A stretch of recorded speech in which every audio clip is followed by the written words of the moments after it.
नमस्कार विद्यार्थी मित्रांनो.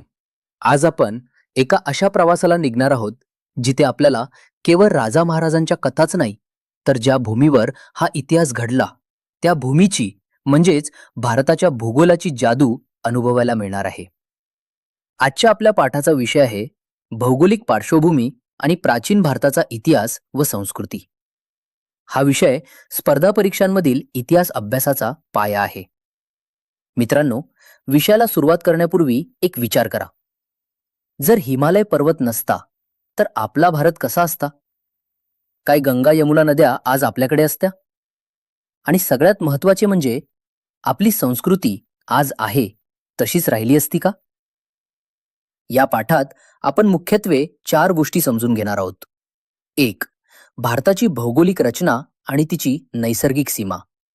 2. नद्या आणि मानवी वस्ती यांचा घनिष्ठ संबंध.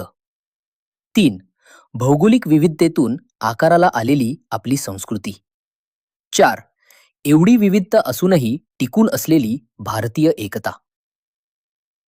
भारत हा आशिया खंडातील एक विशाल उपखंड आहे. आपल्या देशाला निसर्गानंच सुरक्षा कवच दिले आहे. उत्तरेला अभेद्य हिमालय पर्वत जो भारताचा रक्षक आहे. दक्षिणेला अथांग हिंदी महासागर.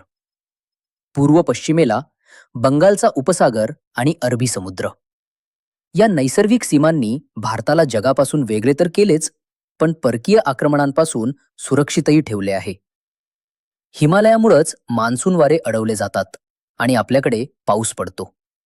तसेच हा पर्वत बारमाही वाहणाऱ्या नद्यांचे उगमस्थान देखील आहे. नद्यांना आपण संस्कृतीच्या जीवन रेषा म्हणतो. सिंधू, गंगा आणि यमुना यांसारख्या नद्यांमुळे मुबलक पाणी आणि सुपीक गार उपलब्ध झाला. यातूनच शेतीचा शोध लागला. मानवी जीवन स्थिर झाले आणि मोठी नगरे वसली. सिंधू गंगा मैदान हे जगातील सर्वात सुपीक प्रदेशांपैकी एक असून येथेच भारताच्या प्राचीन साम्राज्यांचा उदय झाला. उत्तरेकडून दक्षिणेकडे आलो की आपल्याला दख्खनचे पठार दिसते. येथील हवामान आणि जमीन उत्तरेपेक्षा वेगळी आहे. या भौगोलिक परिस्थितीमुळे येथील संस्कृती कणखर आणि स्वाभिमानी बनली. येथील गड किल्ले आणि साम्राज्ये एका वेगळ्या पद्धतीनं घडली आहेत. भारताला लाभलेल्या समुद्र किनाऱ्यामुळे आपण प्राचीन काळापासून जगाशी जोडले गेलो आहोत. मसाल्यांच्या व्यापारामुळे आणि सागरी मार्गावरील सांस्कृतिक देवाणघेवाणीमुळे भारताची ओळख सोने की चिडिया अशी निर्माण झाली. भारतात भौगोलिक विविधता असल्यामुळे प्रदेशानुसार लोकांचे अन्न, घरे आणि व्यवसाय बदलतात. जरी आपली भाषा, धर्म आणि वेशभूषा भिन्न असली तरी आपण सर्व मनानं भारतीय आहोत. ही विविधतेत एकता आपली खरी ताकद आहे. प्राचीन भारतीय संस्कृती ही हजारो वर्षांची तपश्चर्या आहे. आपण नद्यांना माता मानतो आणि पर्वतांना देवभूमी. इतिहास म्हणजे केवळ लढायांची यादी नसून तो माणूस आणि निसर्ग यांच्यातील नात्याचा प्रवास आहे.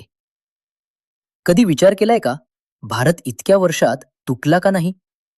कारण आपली एकता राजकीय नसून सांस्कृतिक होती. राज्य बदलली, पण आपली तीर्थक्षेत्रे आणि नद्यांनी आपल्याला एका सूत्रात बांधून ठेवले. आज आपण शिकलो की 1. भारताचा भूगोल सुरक्षित आणि विशाल आहे. 2. हिमालय आणि नद्या संस्कृतीचा आधार आहेत. 3. भूगोलानंच आपल्या इतिहासाला आकार दिला आहे. इतिहास समजून घेणं म्हणजे स्वतःला ओळखणं होय. चला, आपला हा वारसा पुढे नेऊया.